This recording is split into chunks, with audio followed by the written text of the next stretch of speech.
एक बार की बात है, गौतम बुद्ध अपने शिष्यों को शिक्षा दे रहे थे। इसी दौरान हैरान परेशान वहां राजा अजातशत्रु आ पहुँचे। उन्होंने गौतम बुद्ध को प्रणाम किया और कहा, हे प्रभु, जब मैं आपका अनुयायी नहीं बना था तब मैं निर्दयी था। सब मुझसे डरते थे, मेरी इज्जत करते थे, लेकिन मैं जब से आपका शिष्य बना हूँ तब से लोग मेरा शोषण करने लग गए हैं। हर कोई मेरी शांति का गलत फायदा उठा रहा है।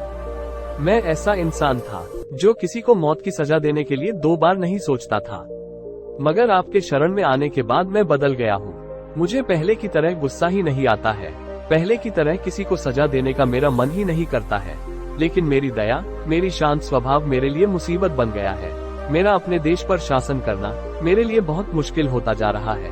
मुझे डर है कि मेरे इस स्वभाव के कारण देश में अराजकता ना फैल जाए। कृपया करके मुझे कोई उपाय बताएं। बुद्ध समझ गए राजा की परेशानी क्या है। उन्होंने राजा को एक कहानी सुनाना शुरू किया। एक गांव था। गांव में एक खेत के किनारे पेड़ था। पेड़ हरा भरा और काफी बड़ा था। थोड़ी ऊंचाई पर जहां से पेड़ की शाखाएं फैलकर पेड़ को छायादार बना रही थी, वहां खाली जगह थी और उस खाली जगह में एक सांप रहता था। वह काफी उग्र था। वहां आने जाने वाले लोगों के हलचल पर वो उन्हें काट लेता था, जिससे कई लोगों की मौत हो गई थी। लोगों ने डर से पेड़ के पास आना जाना बंद कर दिया। एक दिन वहां से एक साधु गुजर रहे थे। उन्होंने इस खूबसूरत पेड़ को देखा। उन्होंने सोचा, क्यों ना आगे बढ़ने से पहले इसकी छाया में ध्यान लगाया जाए। साधु को उस पेड़ की तरफ जाता देख एक किसान ने उस सांप के बारे में चेतावनी दी, लेकिन साधु एक मुस्कान के साथ पेड़ की तरफ आगे बढ़ गए। साधु जैसे ही पेड़ के नीचे ध्यान लगाने बैठे, वैसे ही सांप गुस्से से फुफकारते हुए उस छेद से बाहर आ गया। सांप बिल्कुल काटने के लिए तैयार था। तभी साधु ने सांप की आंखों में देखकर मंत्र का जाप करना शुरू किया। मंत्र के जाप से सांप में बात करने की शक्ति आ गई। सांप ने कहा, यहाँ आने की किसी की हिम्मत नहीं होती है। मनुष्य, क्या तुम्हें मुझसे डर नहीं लगता है? क्या तुम नहीं जानते हो, यह मेरा इलाका है। साधु ने कहा, मुझे किसी चीज से डर नहीं लगता है। इसमें डरने वाली क्या बात है? मैं मौत से नहीं डरता। मैं जीने की इच्छा भी नहीं रखता हूँ। फिर भला मुझे तुमसे क्यों डरना चाहिए?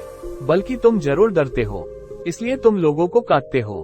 तुम्हें डर है लोग तुम्हें मार देंगे। सांप हैरान था। वो कभी ऐसे इंसान से नहीं मिला था जिसे उससे डर नहीं लगता हो। उसकी मुलाकात जब भी किसी से हुई, लोग मौत के डर से उसे मारने चाहते थे या मौत के डर से उससे भागना चाहते थे। सांप साधु के पैरों से लिपट कर बोला, आप सच कह रहे हैं। आज तक मैंने जितने लोगों को काटा, उसका एक मकसद था कि मैं जिंदा रह सकूं। साधु ने करुणा भाव से कहा, तुम सच बोल रहे हो मेरे दोस्त, लेकिन यह मत भूलो, एक दिन जीवन खत्म हो जाएगा, जिसे एक दिन नष्ट ही हो जाना है। उसके लिए किसी की जान ले लेना उचित नहीं है। साधु की बातों का सांप के ऊपर बहुत प्रभाव पड़ा। उसने तय किया वो अब किसी को नहीं काटेगा। लेकिन जब सांप ने लोगों को काटना बंद कर दिया, तब इसका परिणाम उल्टा ही निकला। लोग अब उसके साथ खिलवाड़ करने लगे, उसे चोट पहुंचाने लगे, जिससे सांप अक्सर चोटिल और घायल हो जाता था। इस समय वह अपने जीवन के सबसे कष्टकारी और कठिन समय से गुजर रहा था। एक दिन दोबारा से वो साधु उस गांव में आए और उस पेड़ के नीचे बैठने चले गए। वो उस सांप को देखकर हैरान रह गए।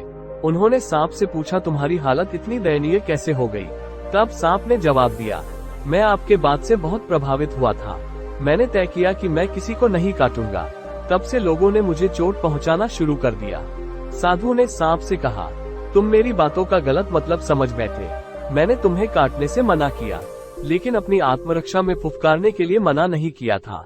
ये कहानी राजा अजातशत्रु को सुनाने के बाद बुद्ध ने राजा से पूछा, कहीं आपने भी तो मेरे उपदेश का गलत मतलब निकाल लिया है? आप क्रूर स्वभाव का त्याग करो, लेकिन अपने कर्तव्य को मत भूलो। आप बाहर से कठोर बनकर राजा का कर्तव्य पूरा करो, ताकि राज्य में सभी को आप अनुशासित रख सको।